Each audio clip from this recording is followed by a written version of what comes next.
My special guest tonight is Morton Gould on Overtones. Welcome. Thank you. Tell me something about what radio used to be like in the 1930s, because I know you were involved up to your eyebrows at least. Yes, I was very much part of that scene. Well, radio, of course, was what we call now retroactively live radio. At the time, we never thought of designating it. I mean, radio was obviously live. In other words, there was no taping, and you did programs the way you do a concert. Except instead of coming out on a stage, you came on, walked into a studio, and you broadcast. In my case, there was a period of my radio career when I did solo piano work on it. I was also part of a two-piano team, and then ultimately conducted for many years a large orchestra in my arrangements and some of my lighter compositions, and I was on every week, in some cases twice a week. That's a heck of a deadline, isn't it? Oh yes, as a composer. Oh yes, it was always deadlines. When I think back on it, you were never through. As an example, when you were through with one program, as an example, when I was doing commercial programs, when my programs went commercial with a sponsor, we would have meetings the morning after every broadcast, and we would start all over again. And those meetings were to review the last night's performance, and to project 8, 10, 12 weeks ahead. Programs had to be in, including, because I did a program of orchestral music with soloists, with singing soloists, and when I did my commercial series with some famous instrumentalists as well as vocalists. But you would also on that program have to do the hit parade, what was known as the hit parade, what is known today as the chart tune. Or the top 40, whatever. The top 40. In those days it was the hit parade.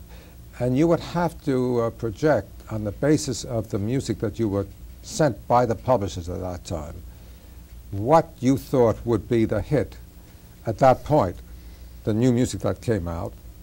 And you would assume, well, this looks as if within 8 or 10 weeks this should be on the hit parade. And then, because that would have to be arranged, it would have to be orchestrated, etc. So it was a continual, ongoing deadline. You never stopped. As a composer, did that help you? Do you like deadlines? Does that No, give you I hate inspiration? deadlines, and yet I've lived with them all my life because I've always been on such a tight schedule, because in the days that I was doing radio, I was doing it for economic reasons, basically. As a so-called serious, in quotes, composer or a symphonic composer, especially in those days, it was impossible to pay rent because the New York Philharmonic did a work of yours. So one had to find other ways and means, and one had a number of choices. I suppose you can marry a wealthy woman and have a wealthy wife, or inherit money yourself. Neither of these things happened to me, or else you had to find other means. A lot of my colleagues taught; they became teachers. In some cases, either privately or worked at schools, universities, etc.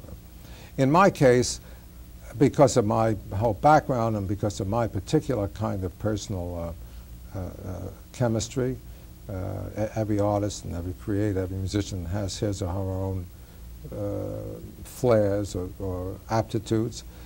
In my particular case, I took my ability to orchestrate, which I always had, and used it to do these live radio programs where I did all the arrangements, and in some cases some of my lighter works, lighter compositions were written for those early radio shows. Some of them have become sort of standard pieces, instrumental standards. And but along with that, I was also writing large works and getting performed, starting to get recognized by Stokowski in Philadelphia, and and the New York Philharmonic with various conductors. people like Toscanini and Metropolis and Reiner and Rudzinski, and I could go down a whole list of names. But I was involved in many, many different levels all at the same time, so that I was not only on one deadline, but I was on 4 or 5 simultaneously. But the radio in those days was the equivalent of being on TV today. In other words, that was the mass medium. If you were on radio, you were a name. Did that help you as a serious composer, in quotes? As a serious composer, we'll have to make no. that division, won't we? No, yes, it's a difficult thing to, I don't know what, it's a that terrible means. word, That means you don't smile because when you all music compose, is right? serious. I mean, if this is a great popular song, it's serious, you know. But for want of a better definition at this time. Shall we say a concert composer? Oh, concert composer or symphonic composer, however you want to, you know, you are either a good creator or not, and it's nothing to do with whether you're writing a song or a symphony. You can write a bad symphony and a bad song, or a bad TV show or a title. good, yeah, anything. So it depends on, there again, on what the result is. No, it did not help my image. It did not help me in terms of my image in those days, because we did not have the acceptance of what we call crossover, or the fact that music does not have to be boxed in, that one can write a good symphonic work and also perhaps write a piece of lighter texture. That one does not preclude the other.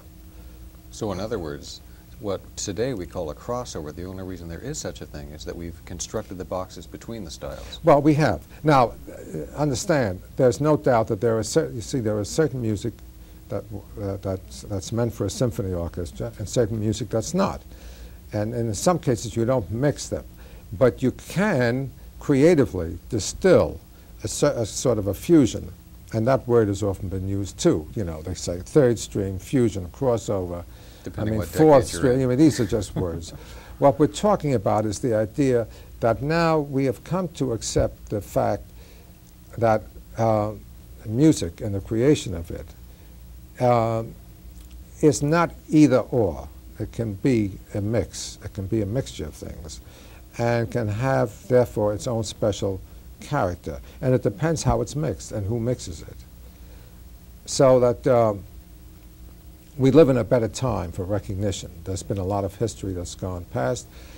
And, but getting back to the idea of radio, of live radio, this, of course, is long gone. There is no such thing anymore. And, you know, at the time that I'm talking about, in the 30s and into the early 40s, every radio station, or most radio stations, all the networks, had orchestras of different sizes: a symphony orchestra, a concert orchestra, dance bands, all kinds of different combinations. So that was a very special kind of time, and a tremendous amount of musical activity, all kinds of musical programs being done. Well, it's referred to now as the golden age of radio, isn't it? It was. There's so much going on. The diversity, the talent Yeah. that was there, the Yes. comic talent, the dramatic talent, Yeah, all the kinds of actors, things. the I mean, there were writers. people like Orson Welles doing his series, and oh, I mean, we can't take the time now, but I mean, there were fascinating programs. Also, you see, radio had something which is very important to remember in terms of a mass communication as compared to commercial TV. Radio had also what they call sustaining time. They had time that was not sold, that was not commercial time. You could be on radio and not do a commercial program. And I did. For many years I did a program that was very popular, but it was not, didn't have a sponsor. Then finally I got a sponsor, and it went commercial. But they had room for sustaining programs, and on these programs you could experiment. You could do all kinds of things. As an example, CBS had a program called Invitation to Learning. Other programs had dramatic things on them, all kinds of experimental things, and even musically one could experiment. And that was paid for by the By the network. station. By the station or the network. And now, commercial TV doesn't have that today. You have it in when you talk about PBS, public broadcasting. There's been a real split there. Yeah, but that's a real split. But the actual commercial stations, they have almost none of what we would call purely cultural programs as such, unless they're sponsored, because they're too expensive. I mean, the medium is such an expense. It's a wonderful medium, obviously, but it's also very expensive. So what I'm saying is that mass communication, in terms of the technology that we have now, which is great and wonderful, but it does not have what the mass communication of radio had, which was room for the non-commercial expressions.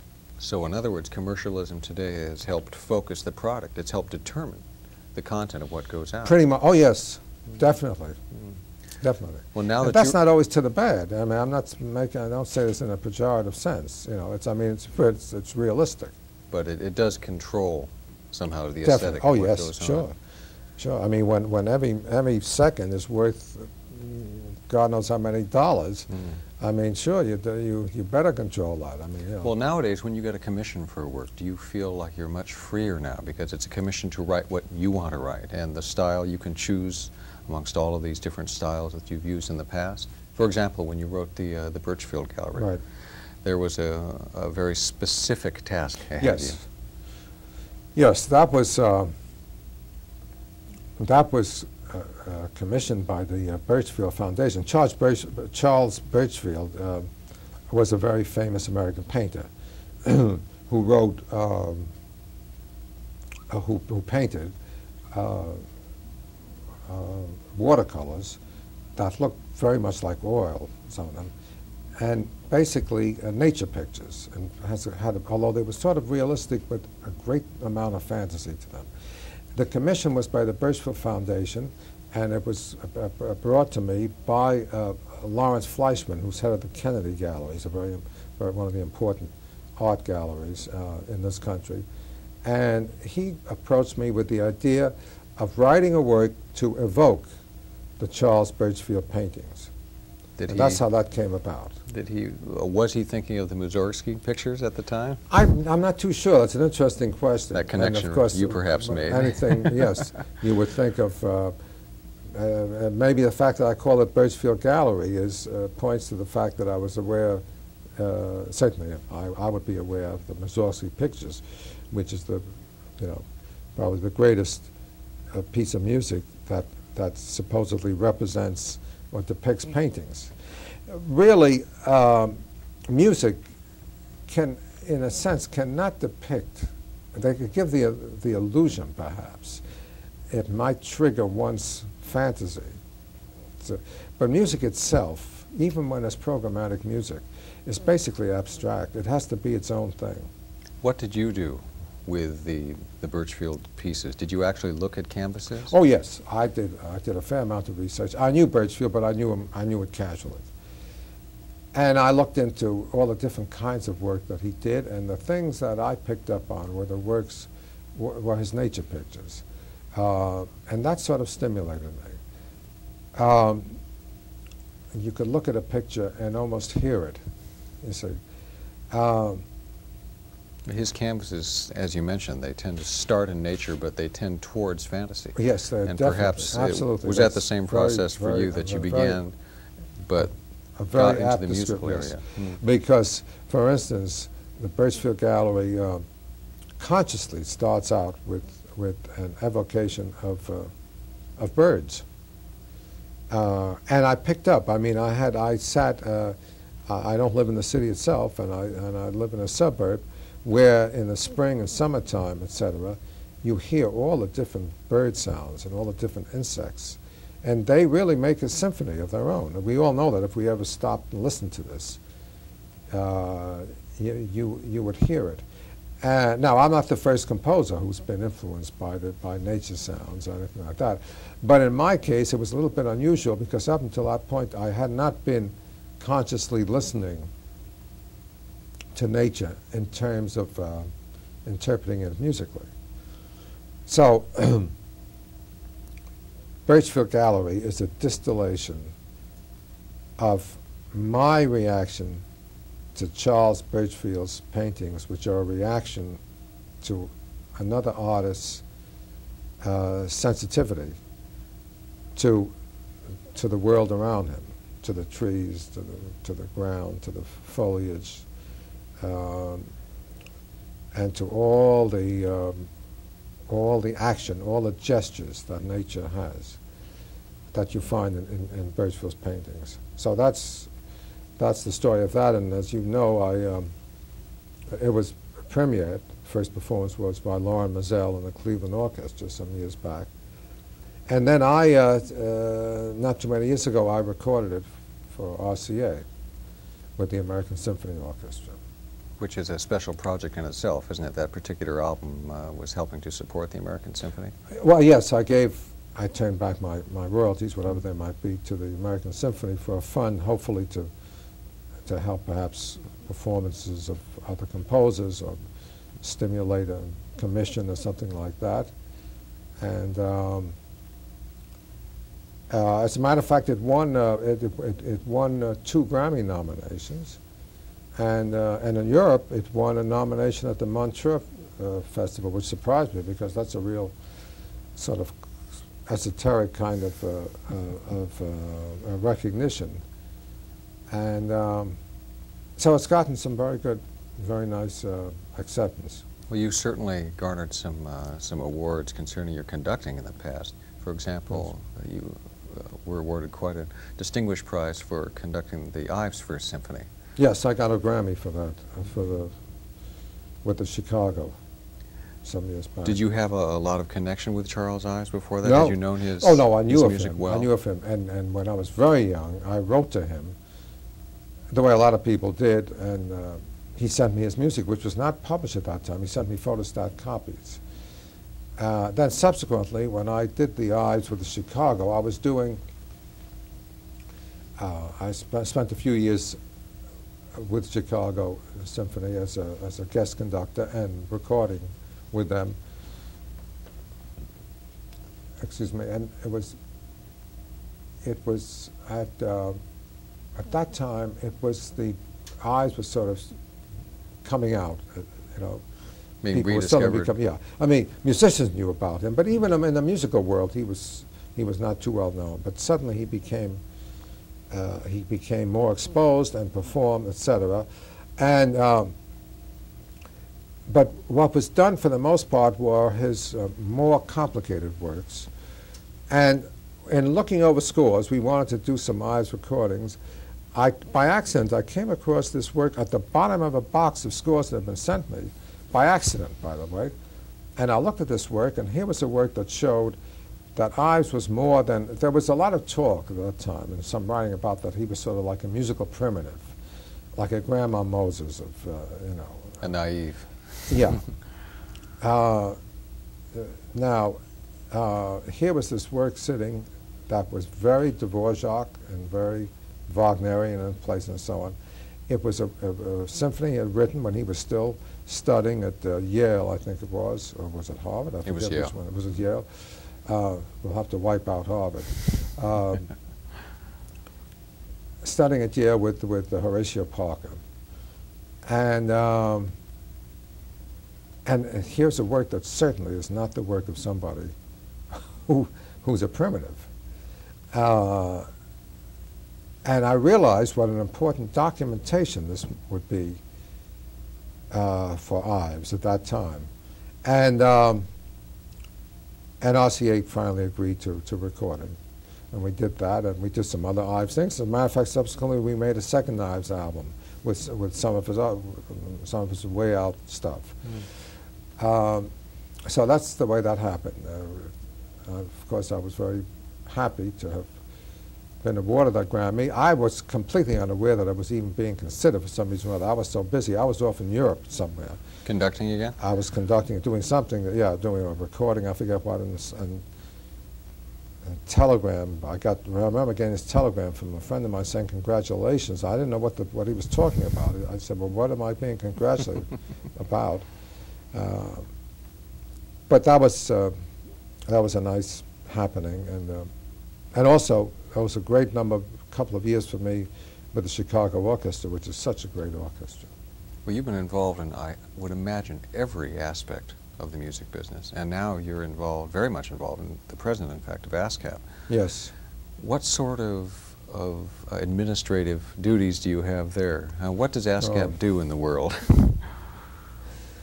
I'll try to be in as 20 brief words as possible. or less. Yes, in 20 words or less. Well, ASCAP is American Society of Composers, Authors, and Publishers. I mean, when some people hear that, they think they have monthly meetings and they get together and throw Correct. eighth notes at each other. Well, we do have monthly meetings. We have board meetings because ASCAP is a licensing organization. It's a performing rights organization that represents copyright music. And we've represented the great composers from the past. There was one of the original founders was Irving Berlin, who, as we sit here talking, is now 99 years old, and will be 100 next year. Irving Berlin and Victor Herbert were two of the amongst the founders in 1914. And now it's a tremendous organization. It's the largest performing rights society in the world. We are affiliated with our foreign colleagues, with our foreign performing rights societies. And we represent all kinds of music. We license wherever music is played or heard. We don't license what we call grand rights, as an example, a musical show, or opera, or ballet. But other forms of performance, symphony orchestra, radio, television, dance halls, jukeboxes, wherever you hear music, and it's copyright music, that place is or is supposed to be licensed by one of the performing rights societies. So in other words, most of the lay public, I think, believes that composers live on air, I suppose. No, I wish we could. It would be very nice, but none of us do. Now, I've been on the board of ASCAP for almost 30 years, and about 2 years ago, and you see, an ASCAP is run by a 24-member board. It's a membership organization. 24 members on that board, 12 writers and 12 publishers. And amongst the writers and the publishers are serious, popular, etc. Covering every aspect covering of the all the music different business. aspects. And we meet monthly, and there are committee meetings. It's a hard-working board, and it's a hard-working presidency. The presidency is not a token presidency. It's been a very exciting experience for me.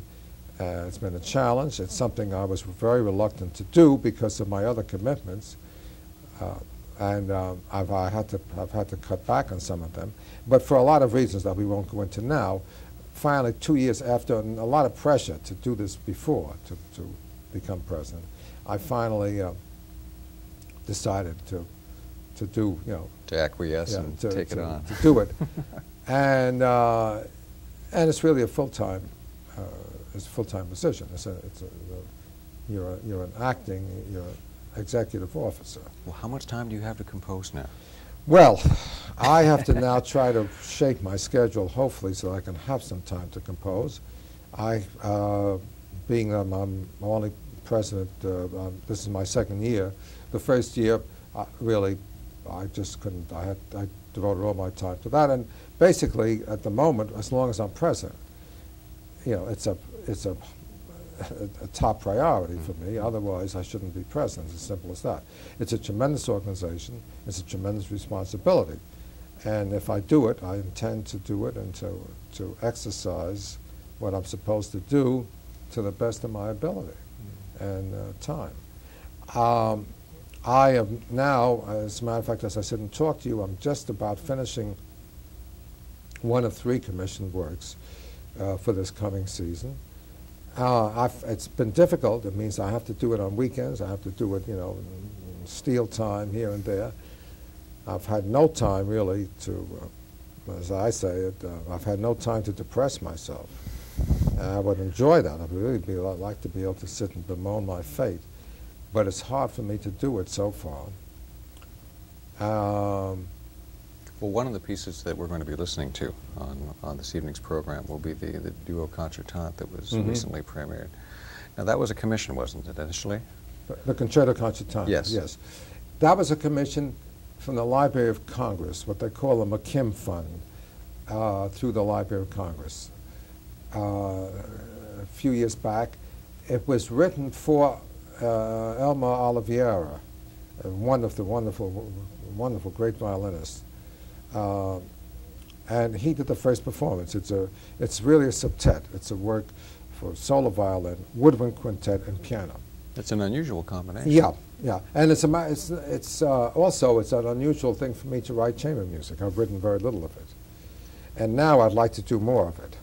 Do you find that it stretches you in directions that... Yes. You're such a good orchestrator. Well, I imagine it challenges you by cutting away all the flesh. But you know, do you realize how many orchestrations I've done, not only in my own works, my large and small works through the years, but all the things I've arranged over the years when sometimes I'll look and by accident I stumble across a reference, you know, so that now, and you know, an orchestral score is large. It can be 25, 30, 34, 35 staves. Mm. So to me, I feel so relatively relaxed when I sit down and all I have to look at are 4 or 5 staves, just physically, that I don't have to travel from the top of a long oblong page down to the bottom and fill every staff, every stave, and so on with these little minute notes. And also the fact that I'm intrigued, being that I've worked so much in the orchestral fabric, texture. The whole idea of writing something for a small combination is a challenge. So the Concerto Concertante was something that intrigued me when they came to me with that commission, and I'm very glad I did it. And now it has a very good recording on the musical heritage. On that same album, you've got a fascinating piece for, is it 8 cellos? 8 cellos, yes. Now that was commissioned for Rostropovich. It was commissioned for the second cello congress that he ran and that he was conducting. And I was asked to write a work for him to conduct for multiple cellos. And he conducted, and by the way, I call it cellos. I could think of no other title. After all, it's bicello. It's about cellos and 4 cellos and bicellos. So I call it cellos. I wrote it in 8 parts. It's a double cello quartet because for most of the work, one group of cellos, 4 cellos, plays muted and the other plays open. So it's an antiphonal piece. And when Maestro Rostropovich conducted it, he did it with, I think, 270 cellos, if you can imagine that. It was done in Tempe, Arizona, at the University of Arizona, because they were involved in the commissioning of this. And I'll never forget coming into the room for the first run-through and reading and seeing the sea of cellos spread out. You couldn't see where they ended, you know. The sound must have been magnificent. Yes, yes, and he's wonderful. He did a wonderful performance of it. He was very involved in it, and of course he's one of the great geniuses of our time musically. But it must have been a real challenge for you as a composer. Again, it seems like you're cutting things away. Just one sound, one instrument, multiples, mind you. The idea is, but I think I think all creators, you know, to create one note is a challenge, really. There's no proof that you're going to come up with anything. Stravinsky often said that the more limited his resources, the happier he was. Do you feel the same way? Well, in a way, yes. It's funny. That's why I wasn't aware of his making that remark, but that sounds like a typical Stravinsky remark. And certainly, well, I'm not comparing myself, but I appreciate that remark. I think it's true. I think it's true. There's something, you know, let's see if you can get there with one hand tied behind your back. Of course, the bottom line on anything is what the result is. But I think the act of creating is a continual challenge. And that's one of the fascinating and aggravating and frustrating things about it. Because you feel that you can't, that you're not always meet it, or sit down before blank paper and say, how can I ever meet this challenge? I mean, I can't think of one note at this point, much less two or three. Seem to have done it day after day. Yeah, well, I'm lucky so far. But you know, in back of every person who creates is the awareness that there's no proof that you can ever do it again. That you can wake up tomorrow morning and be able to write down a piece of music or put something on a canvas or write a sentence that's creative or write a piece of poetry or know what to do with a piece of marble. So how do you deal with that? Just keep moving forward? Well, and hope you know, morning? there again, it's a matter of one's personal characteristics. I deal with it by, I think one of the things that affects all of us is if you have the pressure of a deadline, somehow or other, that forces you. That forces you.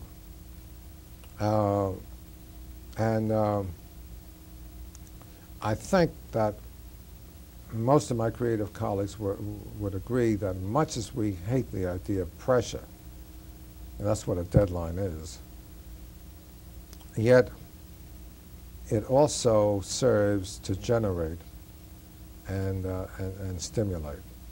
And that's certainly one of the things. Now, I'm sure that there have been examples, and maybe it's, I'm sure perhaps certain things that I've done, I would have done better did I not have the pressure. I don't know. And I'm sure there have been examples where people have just not met their deadline. This has happened. I know colleagues of mine who have forfeit, but the fault is that we just can't do it, or we walk away from something, or they delay it, they postpone it. So far, that has not happened with me. I hope it never does. But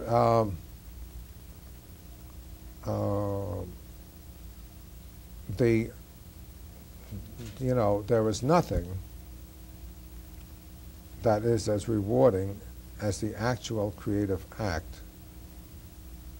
There are a lot of other things one wants. I mean, I've said this many times, and I'm not the only one who said this. You know, sure, you want the acclaim, the recognition, the face performance, the dress up, the receptions, et cetera, et cetera, et cetera. But that's all beside the point, and once the work is done.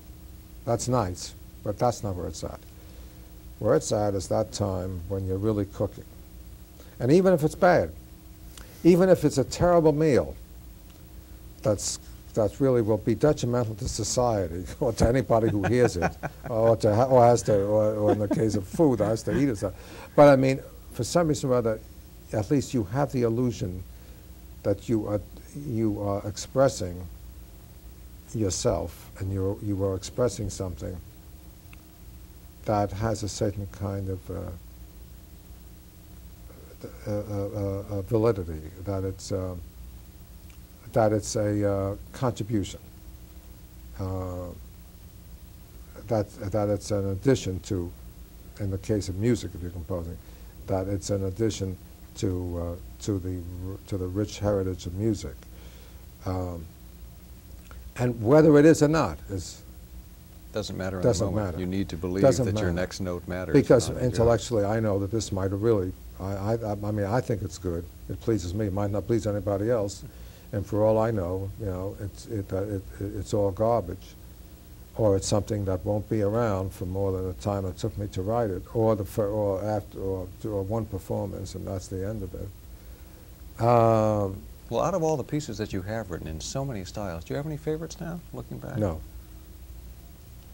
No, I really don't have any favorites, and I'll never, once I write a piece, as I said before, the act of doing it is the greatest satisfaction, and then I'm through with it. So you're ready for the next one. Yeah. Now, many, many years later sometime, and I'm not somebody who sits around listening to his own music. I couldn't, I mean, it would bore me to death. And I don't go around listening to my performances unless it's the first performance. And I don't mean this in any sense that I don't care or anything. No, it's just that I think I'm there for the first performance. Very often when you get a first performance, the orchestra, major orchestra, will do it. They have in doubles or triples or quadruples of program. I do the same program, you know, do it, let's say, Thursday night, Friday afternoon, Saturday night, and so on, so on, so on. Do it 3 or 4 times. Then, of course, I have to be there, and I must say that very often I get restless. I think to myself, oh, God, I've heard it. I've got to sit here and listen to it, you know, the 3rd and 4th time. I am very appreciative of the wonderful conductors, the great orchestras who've done my music. So I don't mean it from the point of view that I take any of this for granted.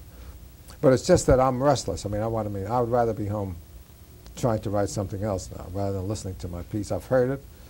There it is, for good or for bad. And, but I mean, it depends. Now, I mean, I have some colleagues who go off and hear their performance no matter where it is, even though it's 20 or 30 years old and they've heard it many times. Well, everyone's different, isn't it? That's what you call chemistry again. You make your choices. Yeah, you know, we all are different kinds of people, and so all these things that I say, I don't say in a sense of implying that this is the way one should be, or this is the way one should behave toward one's works. I don't have. Yes, there are certain works, let's say, that I might feel I would like to see more performances of. And I think all composers have that. The irony is, and it's very typical, that I think composers who've written works that have gotten a lot of performances and recording and so on tend to think, oh my God, are they doing that again? Why don't they do a new work of mine? See, why don't they do this piece that nobody seems to like? This is what I would want. Mixed blessing of popularity, isn't it? Yes, in a way, and that's I think that's very typical and understandable. It's like, you know, let's say like the child that's not accepted as completely as your other children are, you tend to be more protective of, and you want to people say, well, hey, you know, what about him? What about her? I mean, I think the same thing happens with one's creative output. You mentioned earlier that in the 30s, a serious, in quote, composer, or any composer, had one of 2 choices, really, if they wanted to stay in the music business and make a living. They either taught, or they went into the production side of business, as you did. What would you say to a young composer today? Is it best to go the academic route or the professional route? Oh, that's a tough one to answer. You know, that depends on so many factors. A young composer who wants to be completely so-called serious, and says, you know, all I want to do is I just want to write string quartets and symphonic music, and I want no part of any other kind of music. I would say, and I've advised already young people starting out, get yourself a teaching degree and be eligible to teach, because you might need that as your cushion. Even those who say to me, well, we would like to do TV scores sometime and do this and that, but before they get to that, and just in case that doesn't pan out, and in case, even if they try to write a more flexible kind of music, it doesn't hit it, doesn't make it. I would advise a young composer to be eligible to teach and to get a post so that he has it if he needs it. And then he can venture out if he wants to. But the direction that a young person should go is a hard thing to sit here and talk about in the abstract. It depends on the person, depends on how much talent they have, you see. Somebody who has an out-and-out obvious flair for making creative sounds and something that excites a listener will, in all probability, make it in some way or another. But music has so many different levels at which one can create it as well as perform it, that it's hard to have a formula answer for any of this. But I think it's important to realize that some of the composers who are so-called symphonic so-called serious composers, but who have had a popular image, are composers who've written music that goes beyond just the concert hall as such. They've written ballet scores. The most obvious example is Aaron Copland, who's written things like Billy the Kid, Rodeo, Fanfare for the Common Man, Lincoln Portrait. I can mention a few other things. These are all works that are continually played, recorded, etc. They're in the public conscience, Yes. aren't they? And of course, the most obvious example would be Leonard Bernstein, who's written some wonderful shows, along with all the other wonderful things that he's done on the town, West Side Story, as well as ballet. So it's interesting to see that composers who have a name that goes beyond the immediacy of Carnegie Hall or A.V. Fisher Hall, and I'm not denigrating this. I mean, this is these would I would hope would be my part of my home. Are composers who have written more than just merely completely abstract works. In my own case, way back in 1936, for one of my broadcasts I wrote, or 37, I wrote a series of little sinfoniettes. One of them, the second movement, was something called Pavane. That took off, and to this day it's a popular standard. It's a work that if anybody hears it, they might not know the title, because in those days there was sort of an esoteric title. Nobody knew what a Pavane was. Pavane is like a minuet or a gavotte. It's a different kind of dance form. And I took that idea of a pavane and did my own stylization of that kind of dance in terms of a contemporary American sound. That became a standard. Today, it's even used as a teaching piece, to my amazement. I never thought of this, that this would be something that we use as a teaching piece all these years later. That's become a standard. I've written a number of things. I wrote a thing called, also for a radio program, American Salute, a setting of When Johnny Comes Marching Home. This has been one of the most played orchestra works over the years and recorded. My Latin American Symphonette. I've been lucky, I wrote a ballet with Jerome Robbins. He used my music. It's something called Interplay, one of the sort of classic 20th century ballets, a repertory ballet. For the New York City Ballet and for other companies that have used it. Four River Legend, ballet with Agnes DeMille, originally for ballet theater, that's now in the repertory of different countries. So in other words, in my own personal case, I've written a lot of things that have been not just my Third Symphony, or an abstract orchestra work. Now, if a composer can do that, you have a fighting chance, perhaps, and I've done television scores. I did the score for Holocaust.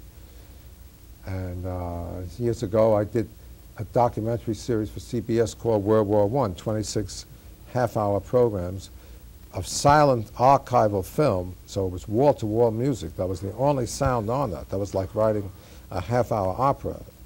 Robert Ryan 26 times. Robert Ryan did the narration, but 26 new half-hour wall-to-wall musical carpeting a week. I did that, by the way, during the period I was conducting in Chicago and recording with them and serving on the board of ASCAP and guest conducting, and also fulfilling writing commissions. So, you have to do. And now, but you see, there again, because of my conditioning, I was not one who was conditioned to go off to Europe somewhere and sit and spend 2 years on a fellowship. And I think fellowships are great. But I never had a Guggenheim or anything like that to go off and just spend time and write a string quartet or whatever I wanted to do. I was always sort of on the barricades, and on a couple of barricades at the same time. Now, you have to have the disposition for that. And I can understand there are people who cannot produce under that kind of atmosphere. And there again, I'm not saying one is good or one is bad. I'm just saying the way it is. So in terms of what a young composer would do, it depends on what kind of stamina he has and what kind of stomach he has for what he wants, what he's willing to put up with. If he wants to do a certain amount, let part of him or herself become so-called commercial, all right, are you willing to put up with all the things that entails, the deadlines, the pressures, and so the accommodation, yes, right, to accommodate. You write for a movie or a film or so on, you've got a right to a stopwatch, etc. I mean, you might have a great idea for a terrific theme that runs 32 seconds, but all you have is 9.5 seconds to get that thing on and off. Better write it on a sketch pad. And you better, yeah, and if you can't do it, then you shouldn't be doing it. So, I mean, there are all kinds of pluses and minuses. Well, your life of deadlines has created some very memorable music, and we thank you very much for it. And thank you for a lovely evening of conversation. Well, it's been a pleasure to work with you and to talk with you.